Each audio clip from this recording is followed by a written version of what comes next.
우리 말씀 마치도록 하겠습니다. 그 전에 할렐루야, 아멘. 오늘도 예배 나오신 모든 여러분 환영하고 축복합니다. 하나님의 크신 은혜가, 지혜가 여러분과 함께 하시기를 진심으로 축원드립니다. 아멘. 제 성경책이 찬송가가 펼쳐져 있어요. 자, 오늘 말씀은 창세기 8장 1절로 5절까지 말씀입니다. 제목은 하나님께 기억되는 의인이에요. 주보 보시면 아시겠지만 인터넷으로 보시는 분들도 제가 인터넷에 기록을 해놨죠. 하나님께 기억되는 의인이라고 이제 제목을 정해봤습니다. 물론 이제 노아가 의인이죠. 우리가 알고 잘 알듯이 노아는 이제 당대 의인이었습니다.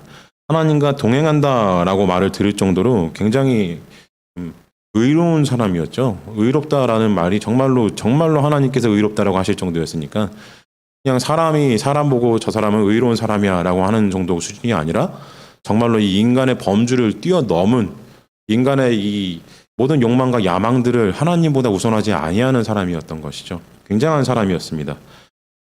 근데 그 노아가 있음으로 인하여서 홍수가 뭐 피해졌냐? 그러면 그렇지는 않죠. 홍수는 피해지지가 않습니다. 홍수는 그대로 진행이 돼요. 하나님의 계획하심은 그냥 진행이 됩니다. 인간의 멸절하심을 거두지 않으세요. 자, 인간 때문에, 인간의 죄 때문에 자연계의 모든 생물들, 생명 있는 것들이, 호흡 있는 것들이 죽을지라도 하나님은 그 계획을 거두지 아니하십니다. 노아가 아무리 의롭다고 할지라도 그 계획을 하나님께서는 거두지 않으세요. 그 분노를 거두지 아니하십니다. 이것이 보여주는 것이 무엇이냐면요. 우리가 의로운 게 아무런 의미가 없는 거 아니야? 우리가 의로워봤자 아무런 뭐 좋은 게 없는 거 아니야? 결국엔 죽을 건 죽는 거고 하나님이 결정하시면은 그냥 그대로 끝나는 거 아니냐라고 생각하실 수가 있는데 그렇지가 않죠. 우리가 이때까지 계속해서 보아왔습니다만은 하나님께서는 태초에 이제 천지를 창조를 하시고 이 창조하신 세계를 기뻐하셨죠. 네, 보시기에 심히 좋으셨더라라고 표현하실 정도로 좋아하셨습니다. 인간을 창조하신 분도 좋아하셨어요. 이 세상이 구성되어지고 인간이 그 땅 가운데 살아가는 것을 굉장히 기뻐하시고 좋아하셨습니다. 근데 그 기뻐하심을 그냥 기뻐하심만으로 그친 게 아니라 어떻게 하셨나요? 요한복음 1장 4절에서 우리가 보면은 그 인간들에게 기뻐하시는 것을 어떻게 증거하셨냐면은 빛이신 예수님을 보내주셨어요. 모든 인간들은 생명을 가지고 있습니다. 하나님께서 생명을 불어 넣어 주심으로 인간들은 영혼을 가지고 있어요. 그런데 그 영혼이 누구로부터 비롯되었냐면은 빛이신 예수 그리스도로부터 시작되었다라고 요한복음에서 말씀하고 있다라는 겁니다. 이것을 다시 풀어서 얘기를 하면은요, 우리는 인간이라는 존재는 그냥 창조된 게 아니라 예수 그리스도의 생명의 빛으로부터 창조되었다라는 것을 의미합니다. 굉장히 값진 의미죠. 성경에서 빛이라는 것은요, 이 선과 악의 구분에서 선에 속하는 겁니다. 빛이라는 것은 하나님의 영광을 뜻하죠. 하나님의 권능을 뜻합니다. 근데 그 하나님의 영광과 권능으로부터 누가 나왔냐? 바로 인간이 나왔다라는 거예요. 내가 나왔다라는 겁니다. 그 영광스러운 존재가, 그 아름다운 존재가, 그 하나님께서 보시기에 심히 기뻐하시는 존재가 죄를 지었는데 죄가 어느 정도 수준이었냐 그랬더니 하나님께서 실망하셔서 너무나 고통스럽게 실망하셔서 내가 처음에 주었던 영을 걷어버리겠다라고 말씀하실 정도로 큰 죄를 지었다라는 겁니다. 사람들은요, 하나님이 전지전능하시니까 마음도 넓으시는 거 아닌가? 죄를 오래 참아주신다고 했는데 그 정도는 참아주실 수 있는 거 아닌가라고 생각을 합니다. 근데 그 참아주시는 하나님께서 못 참으실 정도의 죄였다는 것을 생각하지는 못하는 거예요. 창세기에서 멸절하실 정도의 하나님이 말씀을 하셨다는 것은요, 하나님이 그냥 내 멋대로 하고 싶어서 하나님의 멋대로 하시는 세상이기 때문에 이걸 보여주는 것이 아니라 그렇게 빛으로 창조하시고 예수님을 주시기까지 아들인 성자 하나님의 생명을 주시기까지 사랑한 인간을 그렇게 창조하시고 나서 기뻐하셨던 인간을 쓸어버리시기까지 그 시간이 얼마나 고통스러웠는지를 우리는 보지 못한다는 겁니다. 창세기에서 기록은요, 노아 홍수 사건의 기록은요, 그냥 하나님께서 화가 나셨구나 이게 아니라 하나님께서 고통하시고 신음하고 계시다는 걸 보여주고 있는 겁니다. 얼마나 아름답고 사랑스러우셨으면은 그를 불러서 이름을 지어주시고 그와 함께 에덴 동산에서 사셨어요. 그 정도로 하나님께서는 인간을 기뻐하시고 좋아하시고 사랑해 주셨습니다. 자녀잖아요. 완전히 자녀죠. 그 이상 무슨 말이 필요하겠습니까? 그런데 그 자녀가 이 부모인 하나님을, 아버지인 하나님을 배신해버린 거예요. 그러니 그 배신감이 얼마나 큽니까? 그래도 하나님께서는 죽이지 아니하시고 버티고 계속 사랑해 주셨잖아요. 근데 그 사랑이 이제는 끊어져 버린 겁니다. 근데 그 사랑이 끊어져 버렸음에도 불구하고 노아라는 사람을 보셨어요. 그래서 이 노아를 보심으로 인하여서 인간 때문에 창조하심의 근원까지도 하나님께서 근심하시고 슬퍼하셨다고 창세기 6장에서 말씀하셨는데, 근데 이것을 걷어버리세요. 네, 그리고 어떻게 하십니까? 다시 노아를 통하여서 두 번째 창조를 계획을 하십니다. 노아 홍수 사건은 멸절에 대한 이야기가 아니라요, 하나님의 사랑으로 다시 한번 창조되어지는 이야기입니다. 다시 한번 새롭게 깨끗해져지는 이야기예요. 우리가 이것은 신약에 와서는 예수 그리스도로 인하여서 다시 깨끗하여지죠. 우리가 세례를 받고 불세례와 물세례를 받음으로 인하여서 예수 그리스도를 주님으로 받아들이고 예수 그리스도의 십자가 보혈로 다시 태어나서 하나님의 새로운 창조물이 되어져. 그래서 보라, 이전 것은 지나갔으니 새 것이 되었도다라고 말씀하시지 않습니까? 바로 그 역사가, 그 은혜가 바로 홍수 사건에서부터 시작된다라는 겁니다. 노아의 홍수 사건은 하나님의 사랑의 증명이에요. 이것은 하나님의 이 분노에, 하나님께서 한 번만 까딱하시면 모두 다 죽여버릴 수 있다, 이것을 보여주시는 것이 아니라 하나님이 인간을 사랑하시는 증거를 보여주고 계신 겁니다. 그리고 하나님께서 고통하셨다는 것을 보여주시는 것이죠. 아니, 하나님께서 어떻게 고통하시냐? 하나님은 이 신정론이라 그래요. 이 신학에서 신정론이라 그래서 신은 정하다, 그래서 하나님은 온전하시다, 정하시다, 완벽하시다, 이런 의미로 가진 신정론이라는 게 있어요. 그 신정론에서 보면은 하나님은 고통하실 수가 없죠. 완벽하신 하나님 어떻게 고통하시겠습니까? 그런데 창세기에서 보면은요, 하나님이 근심하셨다고 표현을 해요. 인간들의 죄악 때문에. 이것이 무엇입니까? 왜 근심하셨을까요? 멸절시켜 버려야 했기 때문에. 그리고 또 여기서 의미가 더 나가면은요, 하나님께서 근심하심으로 인하여서 인간의 죄악으로 인하여서 인간을 쓸어버리신 이후에, 근데 노아를 살리시잖아요. 노아를 살리심으로 인하여 어떤 역사가 일어납니까? 역사가 쭉 이어짐으로 인하여서 결국엔 다시 죄를 지어요. 다시 죄를 지으면 어떻게 됩니까? 예수 그리스도께서 십자가에서 죽으실 수밖에 없어요. 곧 삼위일체 하나님 중에 한 분이 반드시 죽으셔야 하는 역사가 무엇이냐? 노아를 살리시는 일이었어요. 자, 창세기에서요, 하나님께서 근심하셨다라고 말씀하시는 것은 구약에서만 보면은 인간의 죄악 때문에, 이들의 이 옳지 못함 때문에 하나님이 근심하신 것이지만, 우리가 신구약을 아울러서 보게 되면은 하나님께서 근심하신 이유가 어디 있을까? 하나님이 왜 고통하실까? 십자가의 고통을 미리 아셨기 때문에 고통하신다라는 겁니다. 물론 성경에는 창세기에 관해서 이런 말이 써 있지는 않아요. 예. 제가 이 공부했던 구약 교수님들 제 설교 들으면 화내실 거예요. 왜냐하면은 구약은 구약으로만 보라고 항상 말씀하시거든요. 예. 구약 시대에 신약이 없었잖아요. 예수 그리스도의 표상에 대해서 아무 이런 힌트가 없었기 때문에 구약은 구약으로만 봐야 된다 늘 말씀을 하세요. 물론 그렇죠. 신학자들은 구약은 구약으로만 봐야 합니다. 근데 목회자는 그러면 안 되죠. 목회자는 신약과 구약을 같이 봐야 돼요. 같이 봐서 구약의 말씀이 신약과 어떤 의미를 가지는지를 밝혀내야 되는 것이죠. 억지로 깨맞추는 것이 아니라 이것을 꿰뚫어서 어떤 의미를 가지고 있나라는 것을 설명드리는 것이 이제 목회자의 사명이라고 저는 생각을 합니다. 신학자면은 제가 신학자였으면 구약만 가지고 얘기를 했겠죠.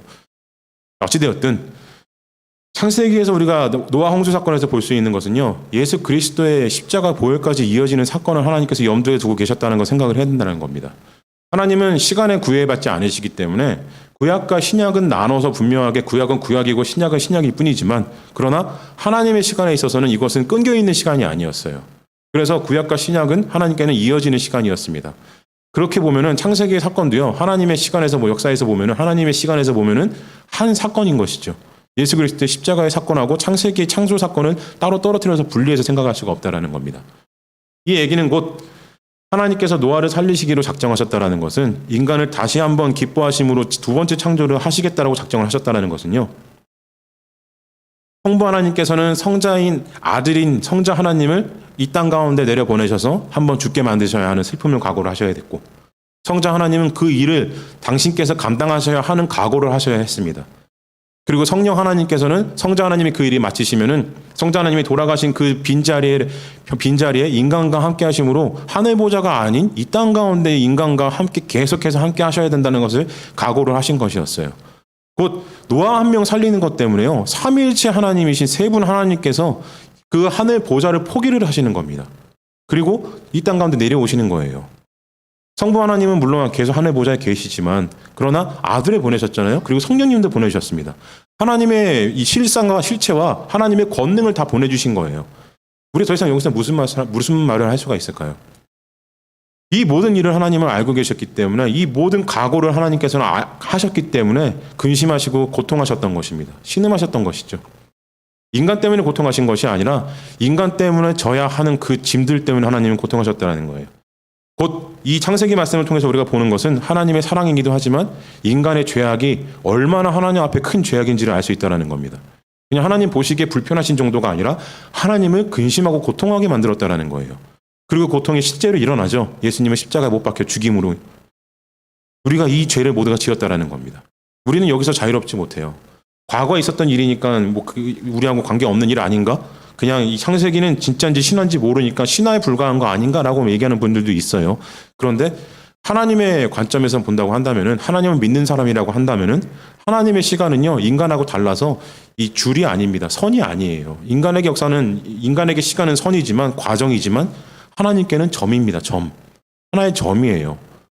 모든 사건은 그냥 동시에 일어나는 거나 다름이 없을 정도로 영원의 시간을 가지신 분이시기 때문에 인간의 시간을 따진다는 것은 솔직히 의미가 없죠. 네. 영화 인터스텔라에서 뭐 시간 차이 나는 거 보셨을 텐데 그런 의미입니다. 그보다 더 큰 의미를 하나님 시간의 의미를 가지고 계시기 때문에, 그 때문에 하나님께서 이 모든 것을 각오하셨기 때문에 고통하셨다는 거예요. 그만큼 인간의 죄가 크다라는 겁니다. 그러나 그럼에도 불구하고, 그 고통이 크심에도 불구하고 하나님께서는 그 사랑을 거두지 않으세요. 노아의 의로움을 하나님께서는 눈 돌리지 아니하십니다. 그냥 노아의 의로움을 보심으로 인하여서 내가 너를 의롭게 봄으로 너를 살려주면은 내가 죽어야 되니까, 내 아들이 죽어야 되니까 그냥 너는 지금 하늘로 올라와라. 그래가지고 하늘로 데려가실 수 있었잖아요. 그죠? 2번 있었지 않습니까? 에녹하고 엘리야죠. 맨날 저는 엘리사하고 엘리하고 헷갈려서 죄송합니다. 2번 하늘로 데려 올라가셨잖아요. 그죠? 근데 그때도 하나님께서 그냥 하늘로 와, 그리고 데려가셨으면 끝날 일이었습니다. 근데 안 데려가셨다라는 거예요. 하나님의 시간에 있어서 이 시간의 흐름은 점이었기 때문에, 선이 아니라 점이기 때문에 우리를 보신 거예요. 이 이후로 이어질 인류의 역사에서 사랑스러운 모든 하나님을 믿는 자들, 심지어는 믿지 아니하는 모든 사람들 하나님께서는 보셨기 때문에 그들을 품어주시기 위해서 노아를 허락을 하신 겁니다. 그리고 노아에게 의인으로서 할 수 있는 일을, 소명을 내려주신 것이에요. 그 때문에 우리가 구원을 받은 겁니다. 로마서 5장 8절에서 이렇게 말씀하세요. 우리가 아직 죄인 되었을 때 그리스도께서 우리를 위하여 죽으심으로 하나님께서 우리에 대한 자기를 확증하셨느니라 라고 말씀을 합니다. 바로 이 사랑이에요. 우리가 아직 죄인 되었을 때, 아직 죄인 되었을 때가 언제냐면요, 창세기예요. 우리가 태어나기 전에 죄를 지은 그런 게 아니라, 부모님 태에 있을 때 죄를 지은 것이 아니라, 태어나가지고 예수 그리스도를 믿기 전에 죄인 되었을 그때가 아니라, 인류 자체가, 인간 자체가 하나님 앞에 죄를 지은 그때, 아직 죄인인 그때 하나님께서는 어떻게 하셨습니까? 우리를 향한 사랑을 확증하셨다라는 거예요. 확증하셨다라는 거. 로마서 5장 8절에 이 확증이라는 단어가 다른 번역본에는 실증이라고 되어 있어요. 하나님의 실증이다, 이렇게 얘기를 합니다. 이게 무슨 의미냐면요, 하나님이 사랑하심은요 실제로 존재하는 증거라는 겁니다. 예수 그리스도는 우리의 실제적인 증거시라는 거예요. 하나님의 사랑에 대한 실제적인 증거라는 겁니다. 실제적인 증거라는 게 무슨 의미입니까? 존재하신다라는 거예요. 진짜로 존재하신다라는 겁니다. 물 한 잔 좀 마시겠습니다.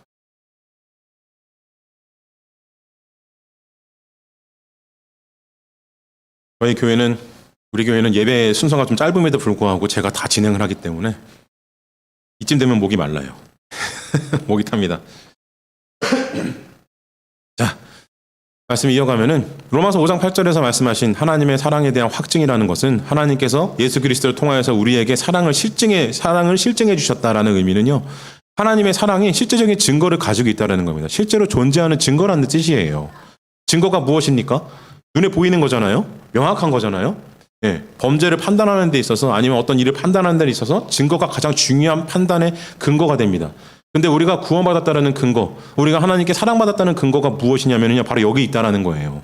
하나님께서 노아를 작정하신 것, 노아를 작정하심으로 예수 그리스도의 십자가를 각오하신 것, 이것이 바로 우리를 향한 사랑의 확증이라는 겁니다. 그리고 실증이라는 거예요.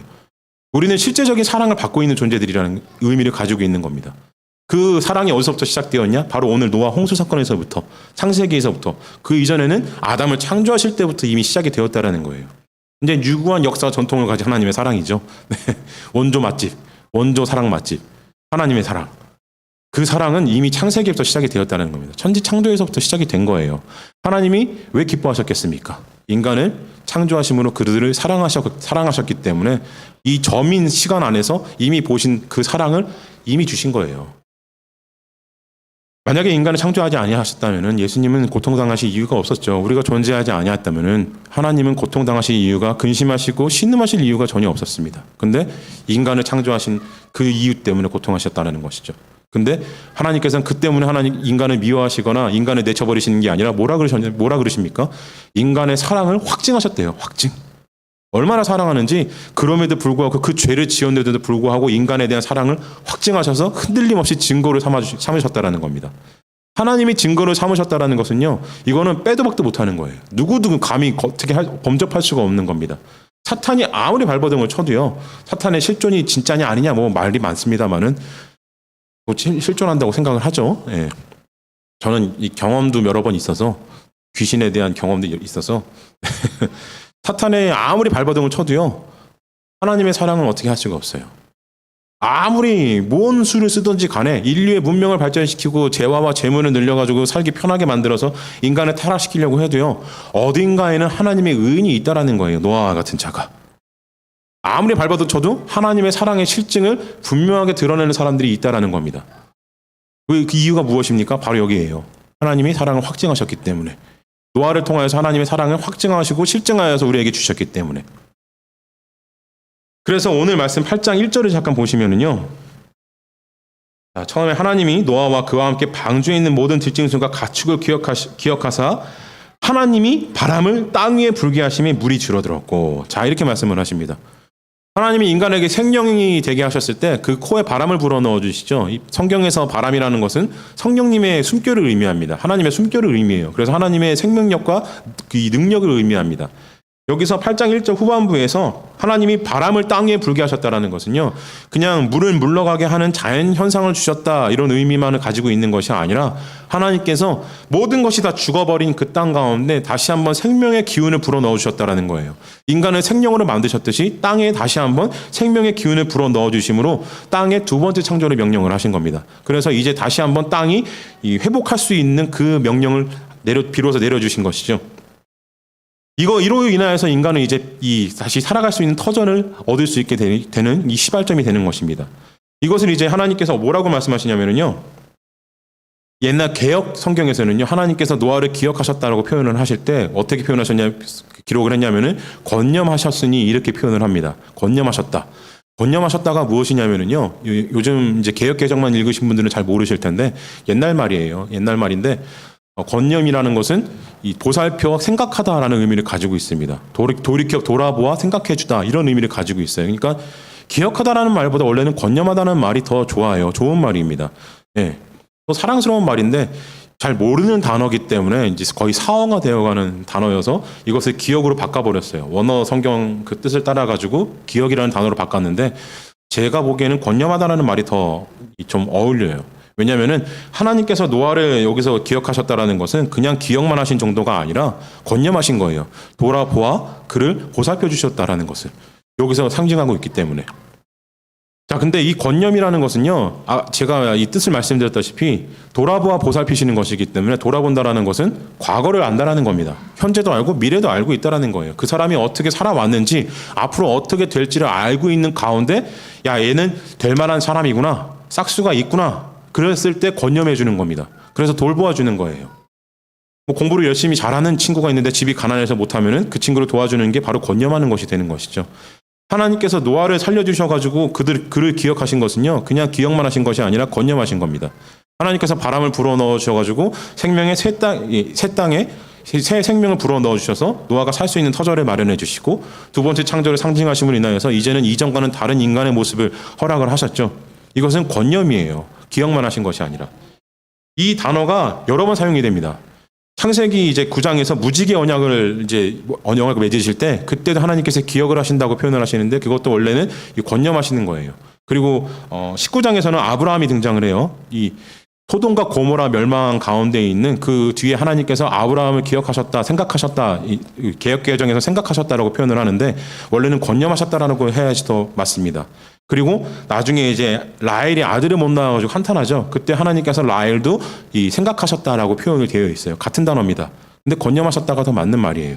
생각하시고 기억하셨다라는 것보다는. 자, 그리고 이것이 그냥 구약의 창세기에서만 이렇게 뭐 기억하시고 생각하시는 것이 아니라 신약에도 이런 사람이 있어요. 누구냐면 사도행전에 나오는 고넬료라는 인물이 있습니다. 10장 31절에 기록되어 있기로는 말하되 고넬료야 하나님이 내 기도를 들으시고 내 구제를 기억하셨으니 라고 말씀을 하고 있습니다. 표현하고 있어요. 자, 여기서는 물론 이제 권념보다는 기억에 맞기는 하지만 권념의 뜻도 포함이 되어 있어요. 근데 제가 이 구절들을 말씀드린 이유가 무엇이냐면요. 이 인물들의 면면을 보면은요. 살아오는 모든 그 과정들이 하나님과 동행했다라는 겁니다. 노아, 아브라함, 라헬도 뭐 논란이 있을 수 있기는 합니다만은 라헬도 그렇고 고넬료는 특히나 하나님을 섬기는 사람인 이방인이었는데 하나님을 섬기다 못해서 그가 구제하는 것에도 열심을 내었습니다. 얼마나 열심을 내었는지 하나님이 노아를 기억하셨듯이 이 고넬료를 기억하셨다라는 거예요. 얼마나 구제를 열심히 했든지. 자, 이 기억으로 인하여서, 구제가 아니라 기억하심으로 인하여서, 하나님이 기억하심으로 인해서 어떤 역사가 일어납니까? 아브라함을 기억하심으로, 아브라함을 권념하심으로 그 조카 롯이 살아나요. 소돔과 고모라의 멸망 가운데 죽지 않습니다. 노아를 권념하심으로 어떤 일이 일어납니까? 인류의 역사가 보존이 돼요. 그죠? 라헬을 권념하심으로 어떻게 됩니까? 12지파의 중요한 아들들이 태어나죠. 예. 그리고 고넬료를 기억하심으로 어떻게 됩니까? 이방인에게는 상상도 할 수 없었던 하나님의 그 임재하심이 고넬료를 통해서 드러나요. 고넬료 때문에 우리가 오늘날 하나님 믿을 수 있게 되는 겁니다. 예수님 믿을 수 있게 되는 거예요. 이전에는 상상할 수가 없었어요. 하나님께서 이방인을 기억하신다? 하나님께서 이방인에게 말씀을 주신다? 이것은 상상할 수가 없는 일이었습니다. 그런데 고넬료가 그 구제를 하나님께 기억될 만하게 하나님께서 권념하신 만큼 착하게 살았기 때문에, 의롭게 살았기 때문에 오늘날 우리들이 구원을 받게 된 거예요.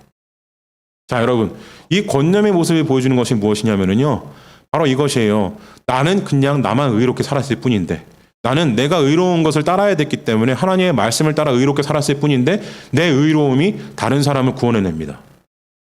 이것은 착각하시면 안 돼요. 예수 그리스도의 구원과 다른 겁니다. 예수 그리스도의 구원을 내가 했다라는 의미가 아니에요.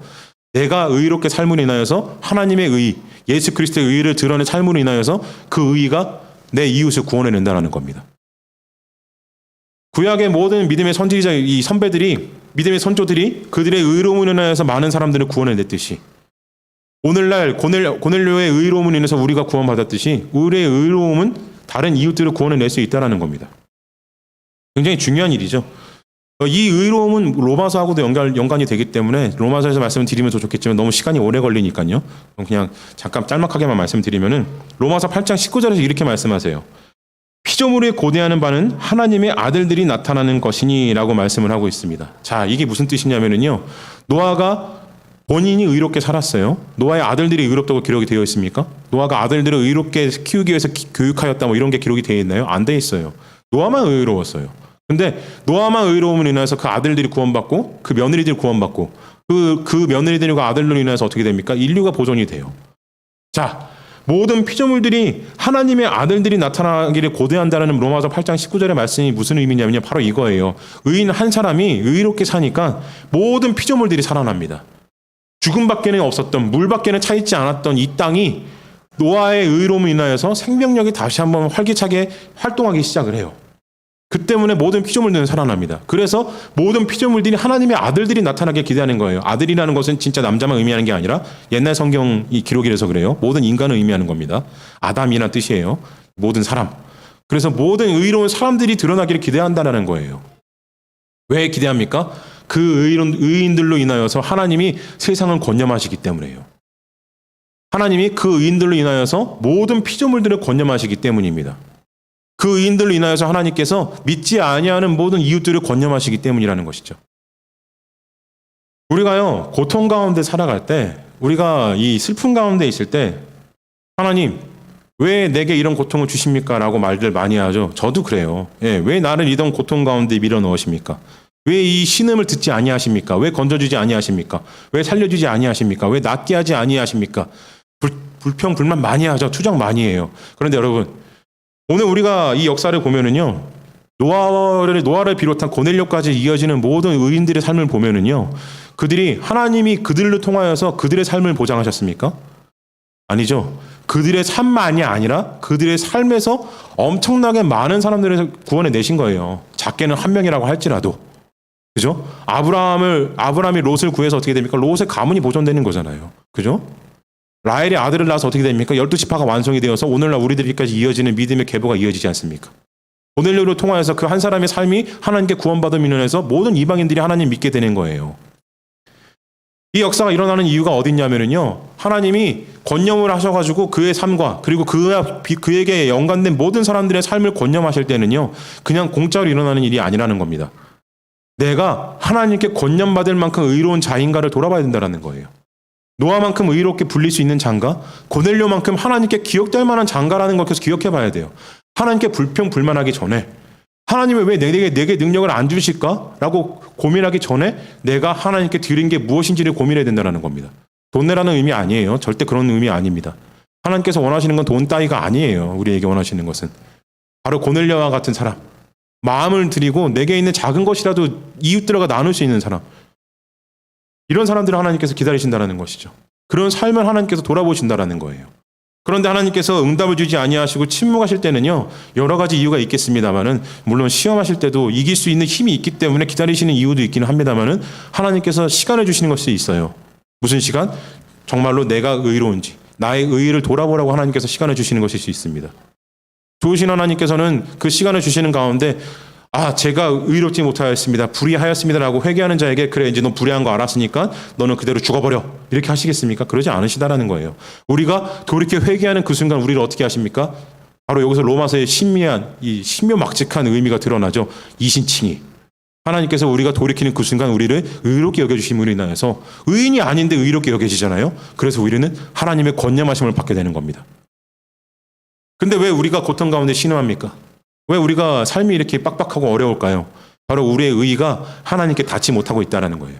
우리의 의의가 다른 사람은커녕 내 삶도 하나님께서 권념하여 주실 만큼도 되지 않는 삶이기 때문에 하나님이 그 의의의 능력을, 권능을, 빛의 생명력을 우리에게 허락을 하지 않으신다는 겁니다. 우리는 세상과 똑같이 살면서 내 삶은 하나님과 구별되어져서 하나님과 떨어져 살면서 세상과 구별되어지는 것이 아니라 하나님과 구별되어져서 살면서 필요할 땐 하나님을 찾아요. 내가 요구할 때는 하나님이 있어야 됩니다. 하나님은 편의점처럼 여겨요. 하나님은 그런 분이 아니세요. 우리한테 뭘 주지 못해가지고 쩔쩔매시는 분이 아니라 이거 좀 받아줄래? 너 교회에서 일 좀 해줄래? 이러는 분이 아니라 세상을 말씀 한마디로 멸절시켜버릴 수 있는 분이신데 우리들에게 이것을 허락을 하셨다는 겁니다. 심지어는 예수 그리스도의 십자가 보혈로 우리를 의롭게까지 여겨주셨어요. 자, 그럼 여러분, 우리는요, 원래는 고넬료와 같이 착하게 살아야 되고 구제가 하나님께 기억될 정도로 열심히 구제를 해야 되는 사람들입니다. 그래야지 하나님께서 우리를 의롭게 여겨주시는 거예요. 간신히. 노아처럼 하나님만이 눈에 보일 정도로 딱 이 경주만 말처럼 이게 딱 가려져가지고 하나님만 보여서 일직선으로 가는 사람 아니면은요 의인으로 불릴 수가 없어요. 근데 우리는 어떻게 의롭다고 불려집니까? 예수 그리스도의 십자가 보혈로 인해서 예수 그리스도로 우리는 의롭게 불려지잖아요. 그럼 우리는 믿음을 온전하게 믿어야죠. 고넬료와 같이 노아와 같이 살 수 없다면은 믿음이라도 일직선으로 가야 돼요. 다른 거 보이지 아니하고 오직 예수 그리스도만 보이는 삶을 살아야 됩니다. 이것을 표대를 향하는 믿음이라고도 표현을 했죠, 바울은. 근데 우리는 어떻습니까? 이것마저도 안 하는 거예요. 의인으로 사는 게 얼마나 어려운지 아셨기 때문에 예수 그리스도께서 그 짐을 덜어주셨어요. 예수님 말씀하셨잖아요. 나는 온유하다고. 그래서 오라고 하셨잖아요. 내가 짐을 져주시겠다고. 온유하신 분이시니까 짐을 떠맡겨도 그냥 짊어주시겠다라는 겁니다. 근데 그 짐도 안 떠맡겨요. 짐을 떠맡기고 왜 짐을 떠맡기라고 하십니까? 짐이 없는 가운데 십자가만 짊어매라고 하신 거예요. 근데도 안 짊어맵니다. 그런 얘기 많이 하죠. 실질적으로 그게 일어나냐? 예수 믿는다고 해가지고 내 삶의 고통이 사라지냐? 예수 믿는다고 해가지고 돈이 생기냐, 쌀이 생기냐, 밥이 생기냐 이런 얘기를 하는 분들이 있어요. 안 생깁니다. 알아요. 저희 가게도 빚더미입니다. 그죠, 사모님? 근데 불행합니까? 불행하세요? 제 앞에 와서 하는 말씀 아니죠? 하나님 보고 계시네. 안 불행합니다. 저희 아이들 얼마나 밝게 자라는지 몰라요. 저는 가끔씩 깜짝 놀래요. 세상에 인간이 이렇게 해서 순수할 수 있구나. 8살 이제 9살, 7살인데 애들이 영악해질 나이가 됐는데 아직도 영악하질 않아요. 걱정이긴 한데 너무 순수해가지고 나중에 애들한테 놀림당하는 건 아닐지. 근데 여러분 제가 말씀드린 게 저희 집 자랑하는 게 아니라 팔불칠처럼 제 자랑하는 게 아니라 일어납니다. 하나님께 집중을 하면은요 역사가 일어나요. 빚더미에 앉아서 저희 망했습니까? 망하지 않았어요. 물론 고통스럽고 불안하긴 하죠. 예, 인간이니까요. 저도 완전한 의인은 아니에요. 불안합니다. 빚더미 곳에서 날라오면 한숨 나와요. 그런데 한숨보다 더 중요한 게 하나님이기 때문에 기도합니다. 그러면 기가 막히게 해결이 돼요. 하나씩 하나씩 해결이 됩니다. 예. 근데 정말로 큰 돈은 안 주세요. 자, 여기서 우리 차이가 드러난다는 거예요. 우리가 하나님 앞에서 자족한다는 것이 무엇입니까? 하나님, 제가 자족하면은 기뻐할 수 있겠습니까? 라고 고백을 할 때 자족이라는 게 어느 정도 수준이십니까? 10억? 100억? 아파트 강남에서 사시면 자족하시겠습니까? 만족하시겠어요? 어느 정도의 재물을 하나님께서 허락을 하셔야지, 어느 정도의 권력을 허락을 하셔야지 자족하실 수 있습니까? 없어요. 이건희 보세요. 삼성회장 이건희 씨 보십시오. 그 돈이 많은데 더 벌려고 그러잖아요. 그 아들 이재용 씨 감옥에 지금 왜 자꾸 들락날락거립니까? 더 가지려고 하니까. 20조 원을 가지고 있대요, 돈이. 근데 더 가지려고 해요. 미국에는 아마존 회장이 있죠. 그 사람 세계 최고의 부자라고 하는데 몇백 조 가지고 있나요? 뭐 그렇다고 하는데 200조였나? 제가 기억이 잘 안 나는데. 근데 그 사람 지금도 더 벌라 그래요. 왜 그럽니까? 아마존 직원들 쥐어짜요. 에어컨도 설치 안 해줬다잖아요, 옛날에는. 왜 그렇게 쥐어짭니까? 만족이 안 되는 겁니다. 자족이 안 돼요. 인간의 욕망은요, 끝이 없어요. 끝이 없다 보니까 어떻게 합니까? 바벨탑 짓잖아요. 하나님께 그걸 다 하겠다고. 욕망은요, 인간의 욕망은 신이 되어야지만이 만족할 수 있을 겁니다. 신이 되어도 만족 못할걸요, 제가 생각에는. 왜냐하면 예수님을 죽였기 때문에. 신의 능력을, 신적 권능을 보인 그분을 죽였잖아요. 도대체 어디가 되어야지 자족할 수 있습니까? 없어요. 그렇기 때문에 우리는 결단을 해야 되는 겁니다. 내가 의인이 되기 위하여서, 의롭게 되기 위하여서 예수님이 십자가를 대신 짐을 대신 져주시겠다고 하신 그 말씀대로 내가 여기서 하나님께 자족하겠는지 아니면 재물만을 위해서 기도하고 살 건지를 결정을 하셔야 된다는 겁니다. 그런데 재물을 섬기는 사람은 뭐라 그러셨어요? 하나님과 만몬을 겸하여 섬길 수 없다. 둘 중에 하나만 섬겨라라고 말씀하셨죠. 그 사람이 바로 누구입니까? 마태복음에서 말씀하셨던 내가 주여 주여 하는 자마다 천국에 이를 것이 아니다 라고 예수님 말씀하셨던 그 주여 주여 하는 자들이에요. 주님을 부르긴 해요. 예수님을 알기는 합니다.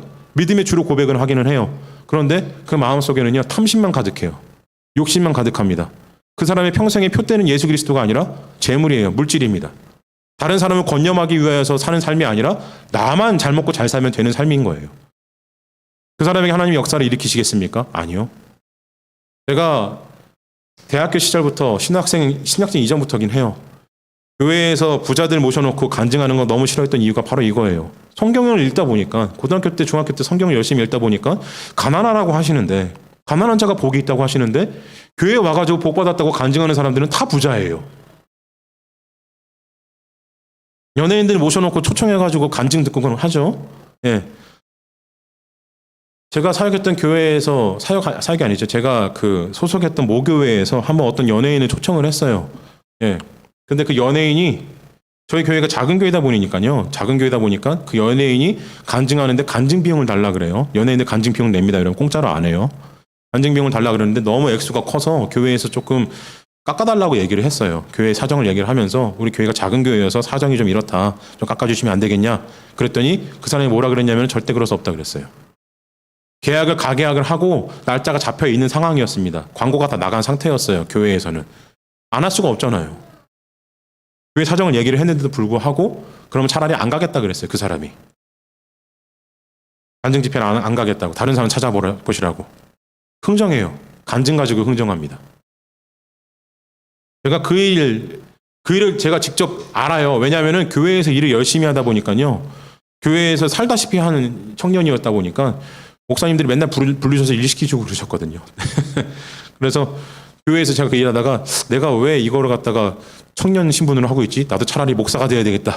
그래가지고 신학생이 됐는데, 근데 그때 제가 이 일을 옆에서 봤습니다. 부목사님이 통하시면서 한숨 쉬시는 걸 옆에서 봤어요. 깊게 한숨을 쉬시면서 설교를 예배를 흥정한다 그랬어요. 목사님이 얼마나 슬프셨는지 모릅니다. 저도 너무 슬펐어요. 이게 일반이에요. 예배를 흥정합니다.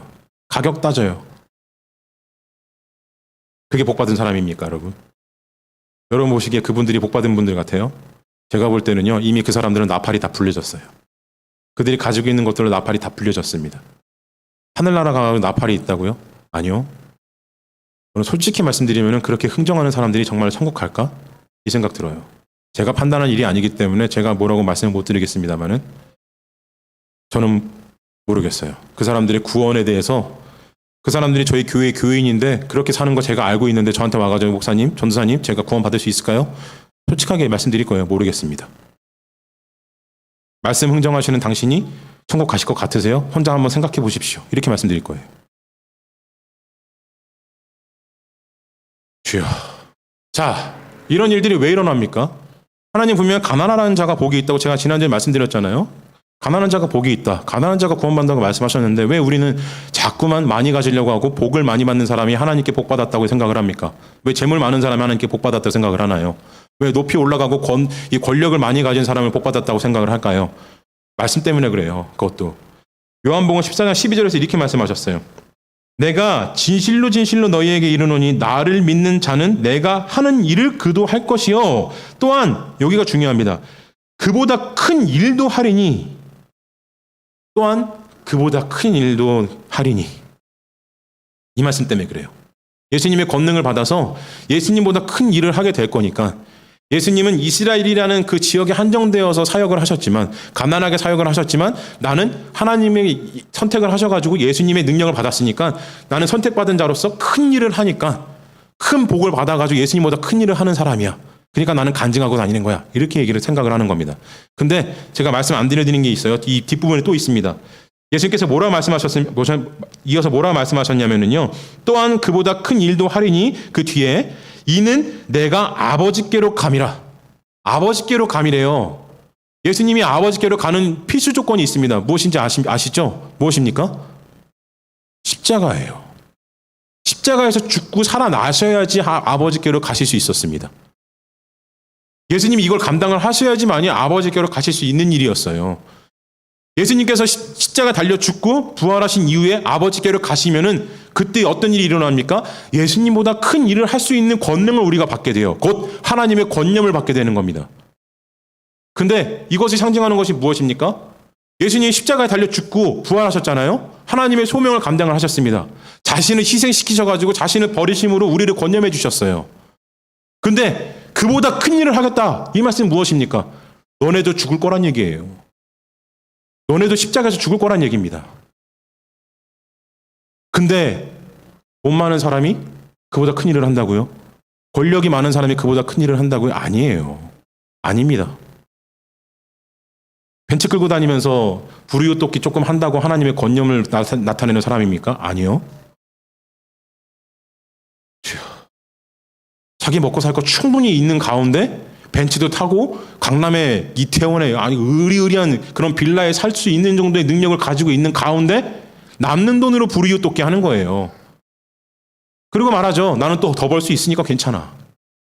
그게 무슨 권념입니까? 그게 무슨 자기를 버리는 거예요. 아니에요. 자기를 버리는 게 그게 아니죠. 훌륭하긴 훌륭해요. 요즘 시대가 하도 각박해서. 그런데 저는 그 사람들 좋아하지 않아요.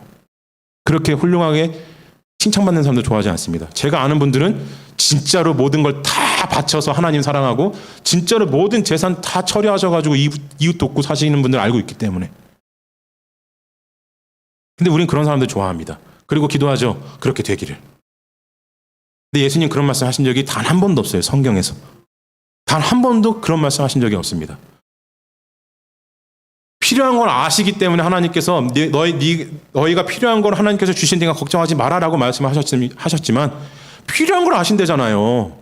필요한 거를 넘치는 게 아니라 벤츠가 필요합니까? 차 타고 다니면 되잖아요. 강남에 의리의리한 그 몇십억 몇백억짜리 빌라에 사셔야 됩니까? 바람 막아주면 되잖아요. 저는 전세 사는데 지금 가을이어서 날씨가 조금 추워지기 시작하는데 벌써 우풍이 장난 아니에요. 근데 감사합니다. 왜? 얼어 죽진 않을 거 아닙니까? 자꾸 제 칭찬해서 이러면 안 되는데. 저도 나팔 부는 건데 이러면. 요한복음 14장 18절에서 이렇게 이어서 말씀을 하세요. 내가 갔다가 너희에게로 온다 하는 말을 너희가 들었나니 나를 사랑하였다면 나의 아버지께로 감을 기뻐하였으리라. 아버지는 나보다 크심이니라. 예수님 말씀하신 거예요. 내가 아버지께로 감을 기뻐할 거다. 왜? 나보다 아버지가 더 능력이 많으시니까. 나보다 아버지께서 사랑이 더 많으시니까. 그 사랑 받으려면 어떻게 해야 되는 거냐 말씀하시는 거예요. 내가 아버지께로 감을 기뻐하시라는 겁니다. 그럼 무슨 말이에요? 너네도 아버지께로 가라는 거예요. 죽으라는 겁니다. 생명을 내어놓으라는 거예요. 기독교 신앙은요, 여러분, 정말로 쉽지 않아요. 제가 종사자에서 하는 말씀이 아니라 정말로 쉽지가 않아요. 모든 종교는 개인의 만족과 행복을 위해서 추구하는 종교입니다. 근데 기독교는 정말로 이타적인 종교예요.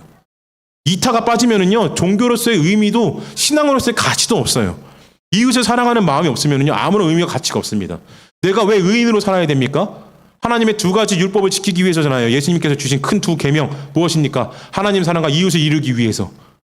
왜 의롭게 살아야 되냐? 하나님 보시기에 부끄럽지 않게, 하나님 기뻐하심을 만족을 드리기 위해서 의롭게 살아야 되고, 그 하나님께서 기뻐하시는 만족이 나를 권념하심으로 내 이웃을 살리시기 때문에 내가 의롭게 살아야 되는 겁니다. 내가 십자가를 져야 되는 이유가 바로 여기 있는 거예요. 내가 내 평생을 하나님께 드려야 되는 목적이 바로 여기 있는 겁니다. 우리의 표대가 바로 이게 돼야 되는 거예요. 근데 우리는 무엇을 표대로 삼고 삽니까? 강남에 있는 빌라, 서울대학교, 50평짜리 빌라, 아파트, 벤츠, BMW 이런 거 맨날 얘기하잖아요. 여자 성도님들 모이시면 무슨 얘기 하십니까? 교회에서. 부동산 얘기예요. 제가 교회 정말로 많이 돌아다녔는데 전도사 성깔이 이렇잖아요. 성격 아시지 않습니까? 지난 몇 주간 교회 제가 사회 얘기 많이 했는데 그거 보신 분들 좀 파악이 되시죠 이제? 이 성격 때문에 교회 한 군데 오래 있지 못했어요. 계속 옮겨 다녔습니다. 옳지 못한 걸 보면은 그냥 넘어갈 수가 없었어요. 변화되지 아니하면 그냥 떠나버렸습니다. 제가. 근데 그 교회를 옮겨 다니면서요. 공통적으로 드러나는 게 하나 있어요. 예. 여자 집사님들 모이면 뭐 하시는지 아십니까? 권사님들 모이시면은 나이 좀 이렇게 좀 젊으신 권사님들 모이면은 부동산 얘기예요. 애들 학업 성적 얘기합니다. 남자 성도님들 뭐 하실까요? 모이면은 주식 얘기예요. 예. 모여가지고 야 이번 주에 내가 말씀 보다 보니까 이게 정말 야 이거 이런 말씀이 다 있더라 이런 얘기 하는 거 저는 한 번도 들어본 적이 없습니다. 권사님들이 집사님들 붙잡고 큐티합시다라고 시작을 하면은요 평생 동안 큐티를 한 번도 한 적이 없어요 사람들이. 그럼 큐티 안 하시면 괜찮아요. 평소에 성경 읽으시죠? 아니요, 안 읽어요. 저는 누구보다도 이 신앙에 있어서 인문학적 지식이 중요하다고 생각하는 사람입니다. 주변적인 지식이 중요하다고 생각하는 사람이에요. 그런데 그럼에도 불구하고 가장 중심에 있는 게 무엇이냐면 성경입니다. 성경 빼고는 아무 얘기도 할 필요가 없어요. 성경 빼고는 저는 공부하는 목적이 아무런 가치가 없는 겁니다. 왜 공부할 것 같으세요? 저는 성경 때문에 공부해요. 왜 책 읽을 것 같으십니까? 성경 때문에 책 읽어요, 저는. 저처럼 제가 목회자를 꿈꾸는 사람이니까 그렇게 사는 건 당연하죠. 근데 저처럼 하라는 것까지는 아니에요. 그런데 최소한 성경 말씀 읽고 살아야 되는 거 아닙니까? 예수님을 사랑한다고 하면서 예수님의 이름으로 기도한다고 하면서 예수님이 누군지는 알아야 될 거 아니에요. 근데 평생에 성경책을 읽어보질 않아요. 큐티조차도 한번 해본 적이 없어요. 큐티가 뭔지도 몰라요. 교회 와가지고 성경 말씀, 설교 말씀이라도 집중해서 들으면 다행이겠는데 몰라요. 주일날 모여가지고 금요기도에 나오셨던데 금요기도 말씀 좋았죠? 그러면 뭐였더라? 이래요.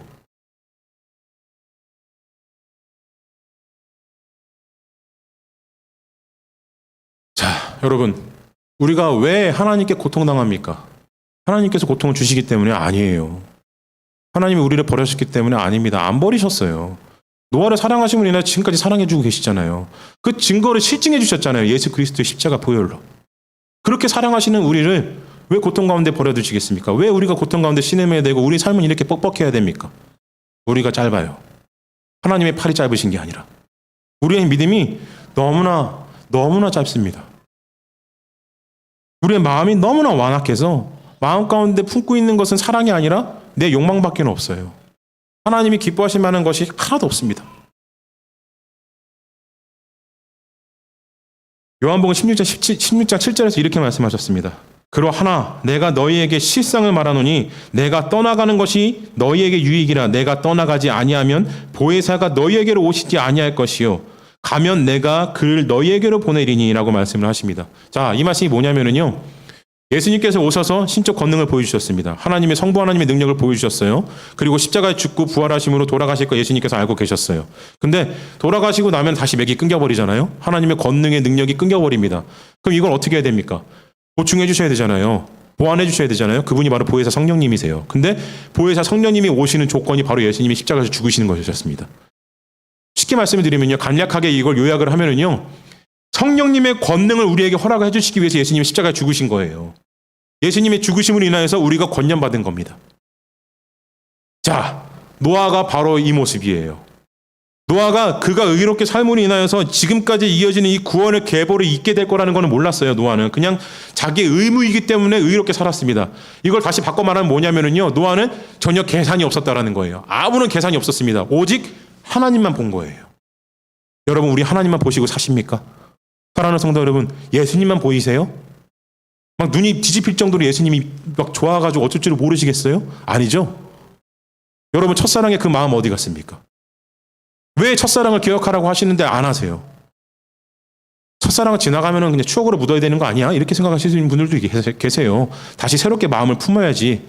저는요, 이 첫사랑 때문에 10년 넘게 방황했어요. 첫사랑의 마음이 회복이 안 돼가지고 이 마음으로 무슨 신학생이고 전도사냐 그래가지고 저는 학교 안 다닐라 그랬어요. 전도사 안 될라 그랬습니다. 첫사랑 회복하려고. 10년 걸려서 회복을 했어요. 발악을 했습니다. 발악을 정말로. 하나님 첫사랑 좀 제발 회복 좀 시켜달라고. 저 같은 사람도 이렇게 삽니다, 여러분. 저 별거 없는 사람이에요. 간증거리가 아무것도 없습니다. 삼류대학 나왔어요. 지금 학교 계신 후배님들에겐 죄송한 말씀이지만 제가 나온 대학은 정말 삼류대학이에요. 대학교 갔는데 재수 때 얘기해서 뭐 하겠습니까마는 성적 괜찮았어요, 저. 근데 정말로 성적이 안 나왔어요. 기가 막히게 수능만 보면은 성적이 정말 안 나와서 다 포기를 하고 3수 때 제가 다 포기를 했어요. 그리고 4수 때 비로소 신학대학을 갔습니다. 그리고 학교를 갔는데요. 교양 수업을 들어갔어요. 영어 수업, 교양 수업을 들어갔는데 중학교 2학년 교재를 가지고 영어 수업을 했습니다. 제가 그 자괴감이라는 것이 어마어마했어요. 내가 이런 데 와 있다고? 근데 그게 현실이잖아요.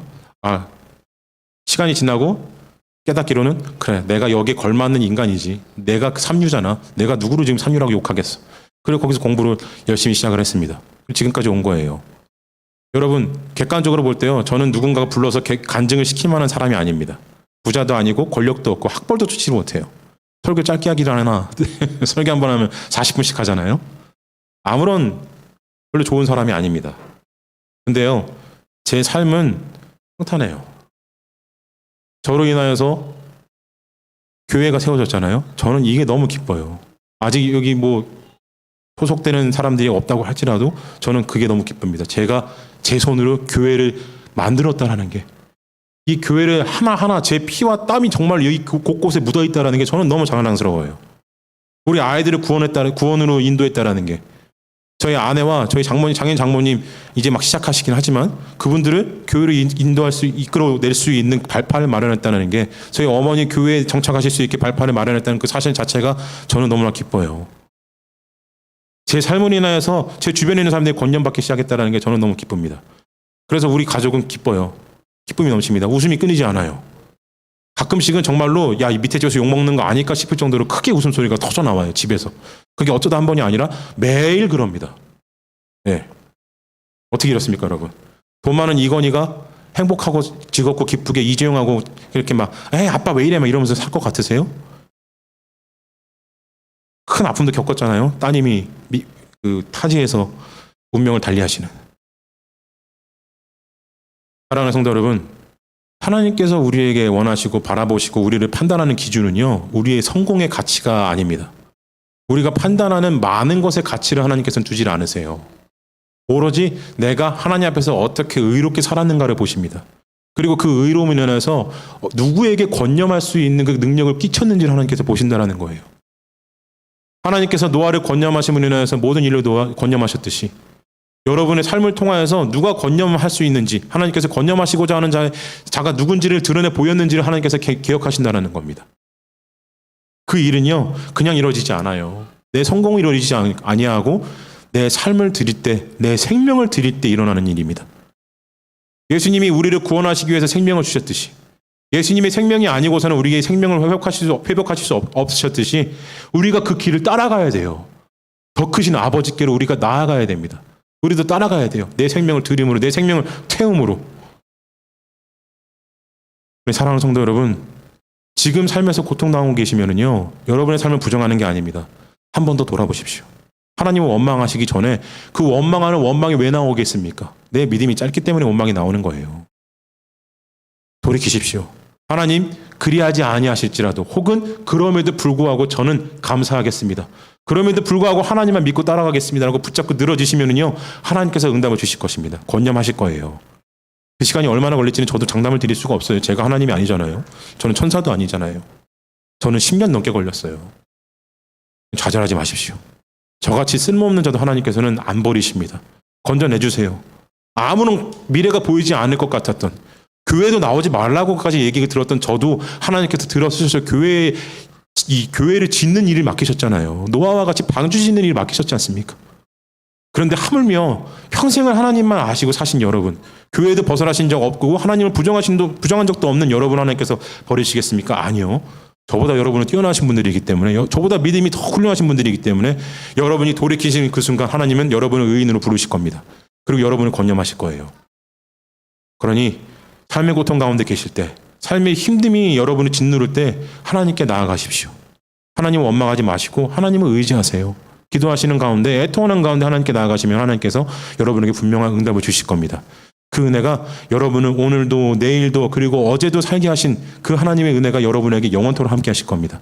그렇게 여러분 하나님과 영원토록 함께 하시는 부활하신 예수님처럼 그렇게 큰 권능으로 평안한 삶 영원히 사시는 여러분 되시기를 진심으로 축원드립니다. 아멘. 아멘. 감사합니다. 제가 기도하고 예배 마치도록 하겠습니다.